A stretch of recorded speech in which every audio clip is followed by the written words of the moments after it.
Jusqu'à 9 h, Good Morning Business. Cathy Collard-Gégère, la présidente directrice générale de Picard, est avec nous ce matin. Bonjour. Bonjour. Alors comment s'est passée l'année 2020 pour Picard? Parce qu'on a tous des expériences avec Picard, forcément, en ces périodes de confinement, de redécouverte pour certains des produits surgelés. Est-ce que ça a bien marché? Oui, on a vécu une très belle année, à l'instar finalement du marché du surgelé dans sa globalité. Picard aussi a enregistré une belle croissance cette année. Environ combien pour le chiffre d'affaires? Environ 15% de progression de chiffres. Et ça s'est traduit par des clients fidèles qui ont été encore plus fidèles, qui ont découvert des produits. Et puis nous avons aussi séduit des nouveaux clients, à peu près à hauteur de 500 000 nouveaux clients. Est-ce que par exemple, c'est très important, vous pensez séduit les plus jeunes? Est-ce que la jeune génération, les X, les Y, les Z, vous a découvert ou redécouvert, selon vous? Oui, ils font partie aussi des nouveaux clients qu'on a séduits. Puis c'est une volonté, en tout cas, de les séduire de plus en plus.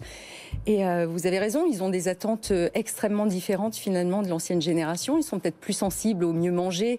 Et là, pour le coup, on a de vraies réponses, en tout cas, sur nos produits qui sont simples, plus d'édulcorants, plus de colorants artificiels, plus d'huile de palme.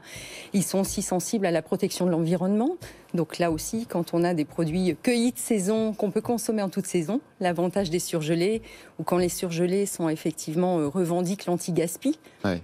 Il y a un problème d'emballage avec Picard qu'il faudra résoudre. Il y a beaucoup d'emballage quand même sur Picard, non? C'est vrai, c'est ce qu'on dit aussi. Alors on est en amélioration continue sur le sujet. Sachez que sur l'année 2020, c'est 350 tonnes de plastique qu'on a effectivement économisé, 22 tonnes de carton, et on est aujourd'hui à 75% du plastique qui est recyclé. Ce sera 100% en 2022. Alors c'est une bonne année, on l'a dit. Vous avez pris un virage qui était essentiel cette année. C'était celui évidemment de la livraison. Il y avait un manque à ce niveau-là.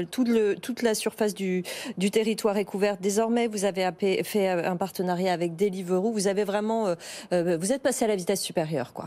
Oui, c'est aussi l'enseignement du premier confinement. Alors, il est vrai que le digital avait commencé bien avant, mais pendant le premier confinement, on a vu les achats en ligne exploser, et donc il était important pour nous de réagir. Et vous ne livriez, je me souviens, il y a 6 mois, que 20% du territoire. Vous êtes à combien aujourd'hui? 100%. Non. On livre partout en France. Ah oui? Comment vous avez fait pour passer de 25 à 100% en 6 mois? Alors d'une part, on a effectivement notre propre flotte avec nos chauffeurs Picard, et d'autre part, on a constitué un partenariat avec Chronofresh, dont c'est la spécialité, parce que pour nous, il était important de trouver le bon partenaire qui assure effectivement le grand froid, les températures grand froid qui sont la qualité chez Picard. Et vous avez mis en place aussi le click and collect. Il y a une sorte de... Vous êtes passé à la vitesse supérieure dans la rapidité de livraison. Oui. C'est la même chose avec Deliveroo. C'est ce qui manquait à Picard, c'est-à-dire d'attendre sa commande pendant 3 jours, c'était problématique quand même. Oui, alors je pense qu'on est en tout cas animé. Ce qui nous anime, c'est cette agilité. On voit que tout va vite, de plus en plus vite, et qu'on a tous des convictions, mais plus de certitude. Donc il faut aller les tester sur le terrain. Donc Deliveroo, vous en parlez. C'est un test qu'on a initié il y a environ 3 semaines avec 17 magasins parisiens. Et puis pendant 3 mois, on va en tirer les enseignements et réagir très vite pour se dire ça nous correspond, ou à l'inverse, les clients n'en veulent pas.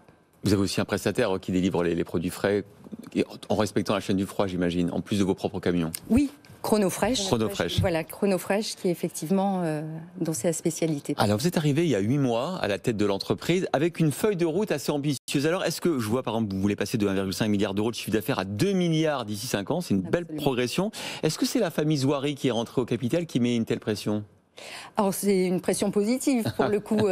Être effectivement à la tête d'un plan de croissance, c'est quand même extrêmement chanceux. Je dirais parce que j'ai des collègues qui vivent pas ça actuellement. C'est vrai. Alors c'est vrai qu'on a la famille Zouari qui est arrivée dans le capital, donc en plus finalement du fonds d'investissement qu'on a comme actionnaire.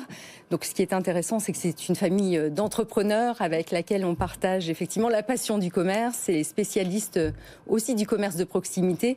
Donc tout ça est effectivement très positif, en tout cas pour Picard. Picard, il y a eu pas mal de changements d'actionnaires, de LBO successifs, mais vous avez toujours un fonds d'investissement quand même avec vous. On a toujours un fonds d'investissement, Lion Capital, un fonds anglais. 50%, un peu plus du capital, c'est ça? Oui, c'est ça. Il est majoritaire et ça fait 11 ans qu'il est à nos côtés. D'accord. Oui. Une question quand même sur la jeunesse, on en parlait. Je sais que vous êtes très engagé vis-à-vis des étudiants. On sait que c'est un monde très précarisé, pour lesquels ça reste encore cher d'acheter des produits surgelés complètement composés. Les cantines solidaires et votre engagement avec la FACH, ça se passe comment? Vous avez fait quoi concrètement? Bien, on a tous été sensibles au reportage que vous avez pu diffuser sur la précarité des étudiants. Donc on a voulu jouer à plein finalement notre dimension citoyenne. Donc ce que l'on a fait, on a mis une opération arrondie pour nos clients en magasin qui ont participé massivement. Entre 30 et 50% des clients ont fait l'arrondi. À chaque fois on leur proposait, on rajoutait l'arrondi. 20 centimes, 10 centimes, etc. Vous avez récolté combien du coup? 285 000 €. Ah, c'est pas mal. Oui, voilà. Et puis Picard a contribué aussi à sa manière. Donc on a livré dans les épiceries solidaires, les Agorae, des congélateurs là où il n'y en avait pas et remplis de produits Picard. Donc vous voyez, c'est 45 000 paniers étudiants sur lesquels on a pu apporter effectivement notre contribution. Merci beaucoup Cathy Collard-Gégère, présidente directrice générale de Picard, d'avoir été avec nous ce matin. Donc plus 15% du chiffre d'affaires quand même l'an dernier. C'est une belle année, l'année 2020. Absolument. Bon. Merci à nos clients et à nos équipes. Merci beaucoup.